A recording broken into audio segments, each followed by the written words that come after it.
Hi, ako po si Miss Carla Estrada, ang tinaguri ang Queen Mother, ew.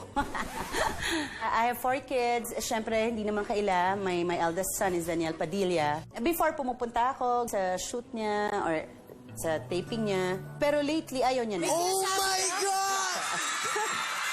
Ano yun, anak? May bad trip na siya sa akin. Kasi wala na eh, binata na. Ngayon, pupuntahan ko siya sa dressing room kasi nandun siya sa ABS. Hi, anak.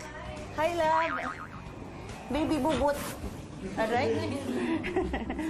Ikaw, wala kang kasupport sa karir ko, ha? Naloka ako kasi kinikwento ko sa kanya yung tungkol sa show, ganito, ganyan. Habang nag-uusap kami, parang sabi niya sa akin, kukunin ko na ba? Siyempre, pagtaka ako, parang ano yun? Ayun, naloka ako. Ama. Yo, hilahin mo lang to.